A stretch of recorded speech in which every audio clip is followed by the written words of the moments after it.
सुबह का समय था। पीले रंग की साड़ी पहने बिल्कुल गांव की साधारण औरतों जैसी दिखने वाली एक महिला धीरे धीरे कदम बढ़ाती हुई बाजार की तरफ जा रही थी। किसी को अंदाजा भी नहीं था कि ये कोई और नहीं बल्कि जिले की एसपी मैडम कविता चौहान है। कविता चौहान ने जानबूझकर ऐसा रूप लिया था ताकि कोई उन्हें पहचान न सके। वो अपनी पुरानी यादों में खोई हुई थीं और सोचा कि आज पुराने दिनों की तरह सड़क किनारे वाले ठेले से मोमोज खाए जाएं। थोड़ा आगे बढ़ते ही उनकी नजर सड़क के किनारे एक छोटे से ठेले पर पड़ी। वहां एक करीब 50 साल का दुबला पतला बुजुर्ग अंकल मोमोज बेच रहा था। कविता धीरे धीरे चलते हुए ठेले के पास पहुंची और बोली, अंकल एक प्लेट मोमोज लगा दीजिए। अंकल मुस्कुराए और जल्दी से गरम गरम मोमोज प्लेट में डालकर उनके हाथ में दे दिए। कविता चौहान जैसे ही मोमोज खाने लगी, उनके चेहरे पर खुशी साफ झलक रही थी।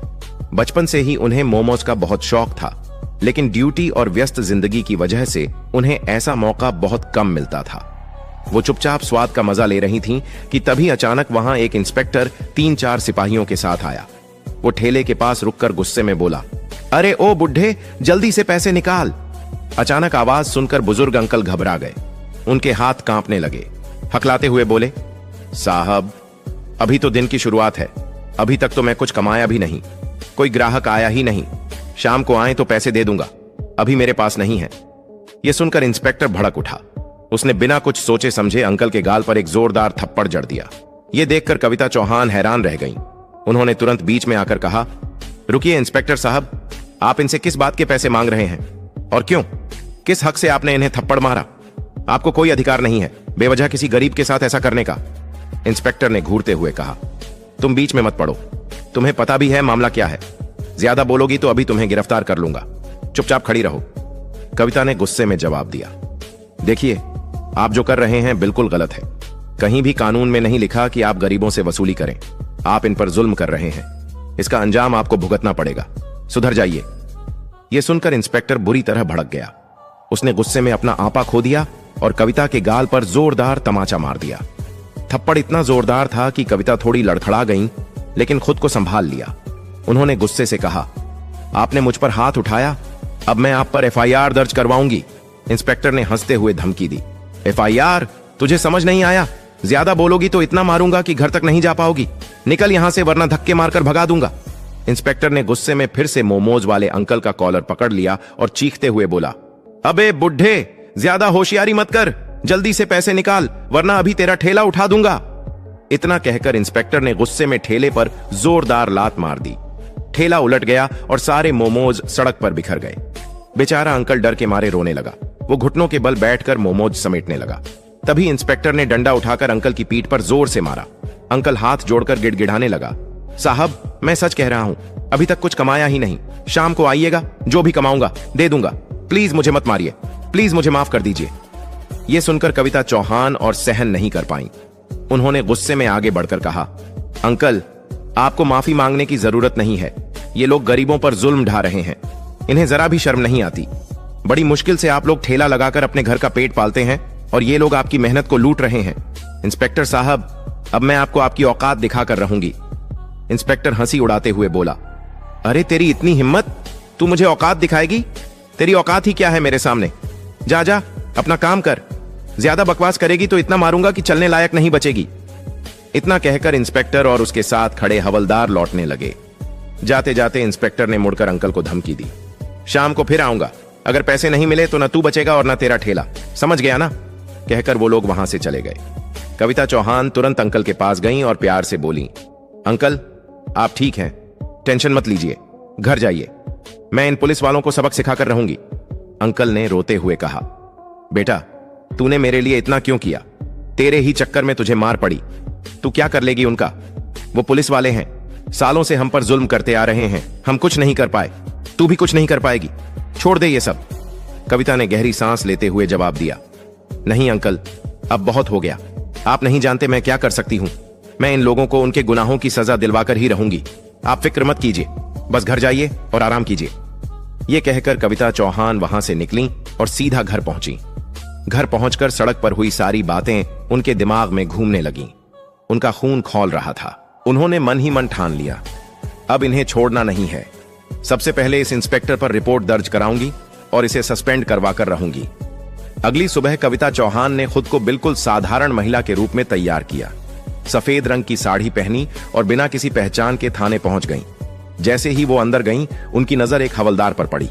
वही हवलदार जो कल सड़क पर इंस्पेक्टर के साथ था। कविता ने सीधा उससे पूछा, इंस्पेक्टर रामनाथ कहां है?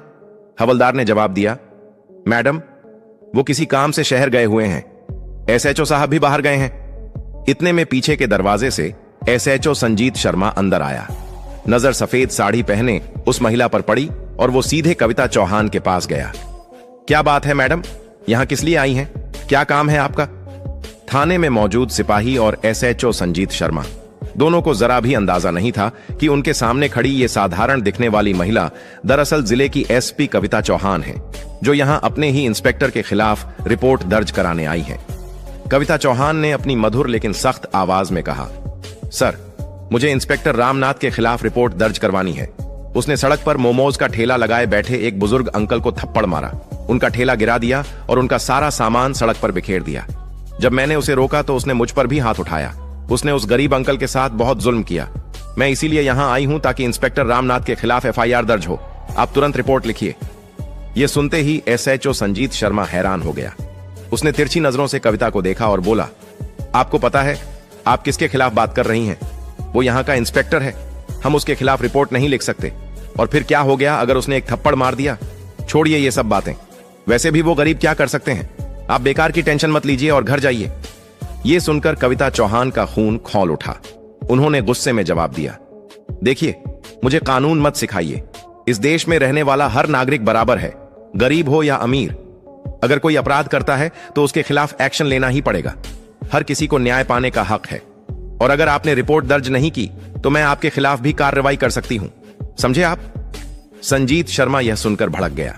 उसने गुस्से में आवाज ऊंची करते हुए कहा, तेरी इतनी औकात कि तू हम पर रिपोर्ट दर्ज करेगी?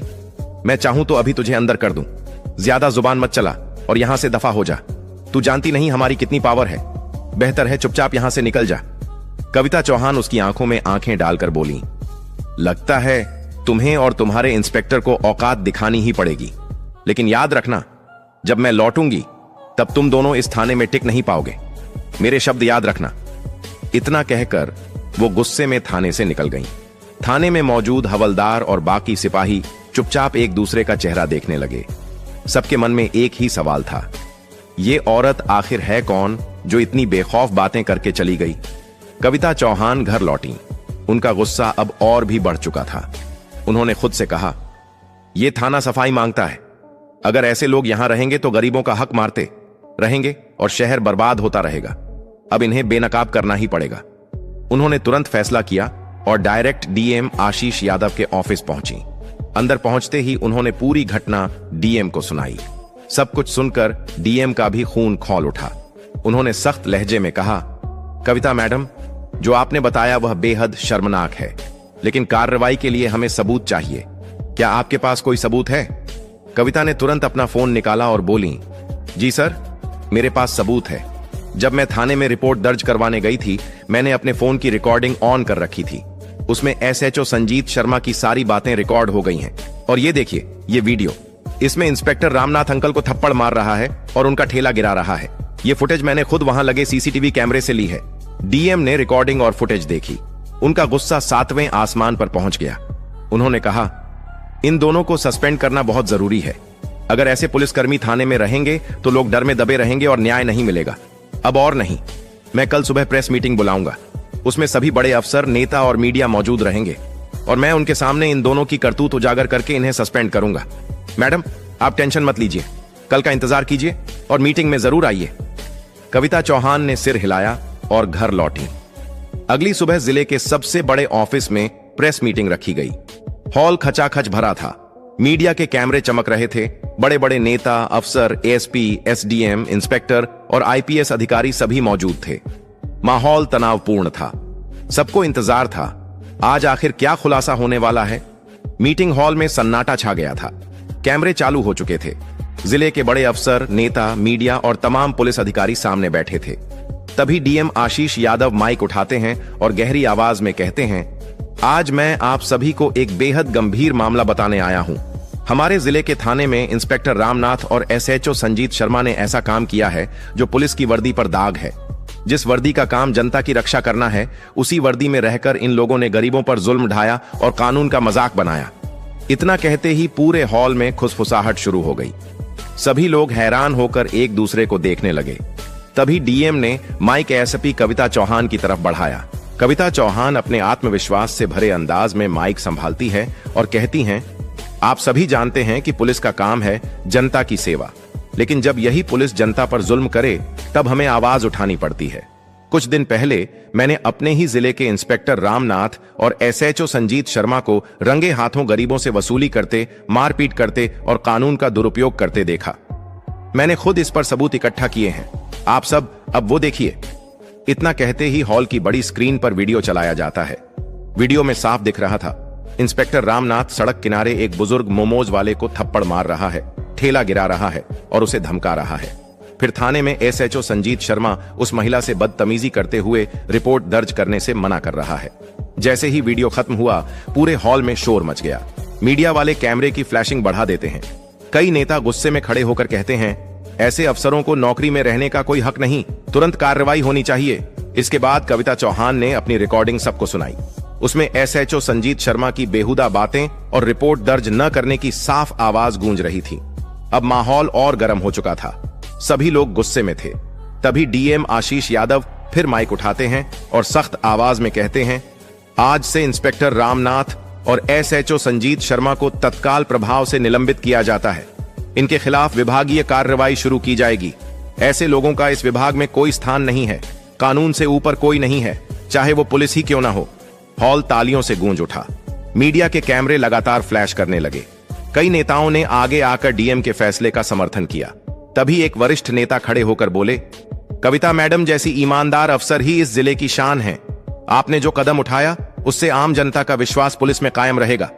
कविता चौहान ने माइक उठाकर कहा, यह लड़ाई सिर्फ एक बुजुर्ग ठेले वाले के लिए नहीं थी, बल्कि हर उस गरीब के लिए थी जो सालों से चुपचाप अन्याय सह रहा है। अब किसी गरीब को डरने की जरूरत नहीं, कानून सबके लिए बराबर है। पूरे हॉल में तालियां गूंजने लगीं। इंस्पेक्टर रामनाथ और एसएचओ संजीत शर्मा को उसी मीटिंग के तुरंत बाद पुलिस सुरक्षा में थाने से बाहर ले जाया गया। दोनों के चेहरे पर शर्म और गुस्सा साफ दिख रहा था। कविता चौहान ने बाहर निकलते हुए मीडिया से कहा, आज एक मिसाल कायम हुई है। अब जिले में कोई गरीब इंसाफ के लिए दर दर नहीं भटकेगा। जो भी जनता पर जुल्म करेगा उसे यही अंजाम मिलेगा। उस दिन से पूरे जिले में चर्चा थी। एसपी मैडम ने कर दिखाया। गरीब ठेले वाले अंकल की आंखों में आंसू थे, लेकिन इस बार ये आंसू दर्द के नहीं, राहत के थे। और कविता चौहान के इस साहसिक कदम से पूरे जिले में एक नया संदेश गया, कानून सबके लिए बराबर है। दोस्तों, अगर आपको यह वीडियो पसंद आया हो तो प्लीज इसे लाइक करें और ज्यादा से ज्यादा लोगों तक शेयर करें। और हां, हमारे चैनल को सब्सक्राइब